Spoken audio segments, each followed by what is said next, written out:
दोस्तों Xiaomi ने unveil कर दिए हैं चाइना के अंदर अपने नए ग्लासेस, जो कि स्मार्ट ग्लासेस है, कोई नॉर्मल लुकिंग वाले ग्लास नहीं है। ये थोड़ा सा अजीब भी लगेगा आपको पहनते हुए, क्योंकि ऑगमेंटेड रियलिटी के साथ में आते हैं और इसी के साथ साथ इसके अंदर 2 कैमरे भी लगाए गए हैं। Xiaomi ने इसको नाम दिया है मीजिया ग्लासेस कैमरा। हालांकि मीजिया कैमरा ग्लासेस रखते तो अच्छा रहता और इसको डेली यूज में नहीं यूज किया जा सकता, क्योंकि ये स्मार्ट ग्लासेस है और बड़े बड़े कैमरा साफ साफ दिखाए जा रहे हैं।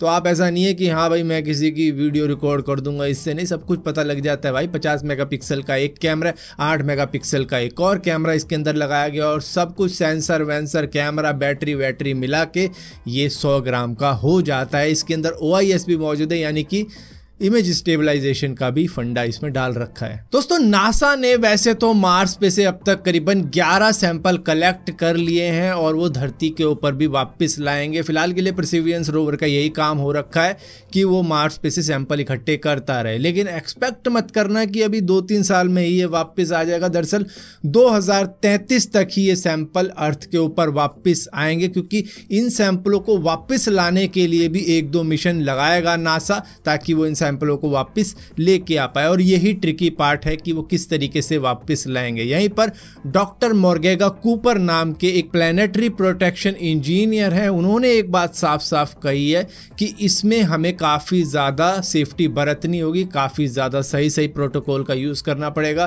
क्योंकि हम नहीं चाहते कि हम कुछ ऐसा ले आए मार्स के ऊपर से जो कि हार्मफुल हो ह्यूमैनिटी के लिए। जैसे कि कोविड-19 एक वायरस फैला था, इसी के साथ साथ अभी मंकी पॉक्स फैल रहा है, कुछ नया ही ना निकल कर आ जाए जब हम मार्स के सैंपल धरती के ऊपर लेके आएंगे। दोस्तों चाइना ने ताइवान को चारों तरफ से अपनी वॉरशिप से घेर रखा है, क्योंकि चाइना ने वार्न किया था यूएस की रिप्रेजेंटेटिव नैन्सी पेलोसी को कि आप ताइवान में विजिट मत करना, लेकिन वो इसके बावजूद भी ताइवान गई और इतना होने के बाद में अब उन्होंने चारों तरफ से घेर लिया है ताइवान को। और यहाँ पर अगर चाइना अटैक करता है ताइवान के ऊपर तो बहुत बड़ा घाटा दोनों ही पार्टी को नहीं बल्कि सारी दुनिया को होगा, क्योंकि 50% सेमीकंडक्टर चिप सिर्फ ताइवान मैन्युफैक्चर्ड ही होती है। तो अगर चाइना गलती से भी ताइवान के ऊपर अटैक कर देता है तो आपको कोई भी इलेक्ट्रॉनिक आइटम लेना हो तो भाई उसी दिन ले लेना, क्योंकि उसके बाद में बहुत ज़्यादा एक्सपेंसिव मामला होने वाला है।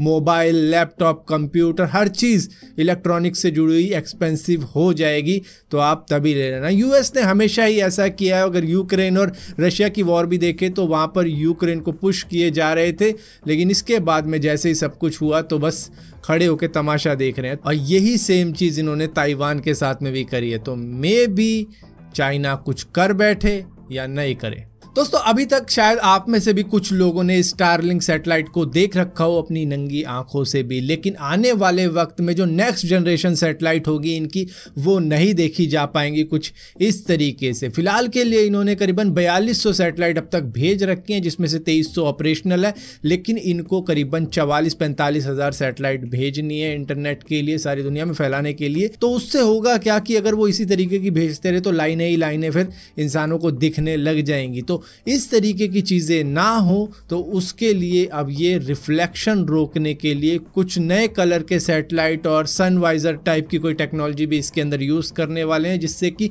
जो सूरज का रिफ्लेक्शन है वो देखने को नहीं मिलेगा, क्योंकि उसी की वजह से हमें ये दिख पाती हैं। दोस्तों अभी रिसेंटली एक वीडियो काफ़ी ज़्यादा वायरल हुई है, जिसके अंदर फ़ोन पे के QR कोड्स को बर्न किया गया है, जलाया गया है 3 पेटीएम के एम्प्लॉय द्वारा।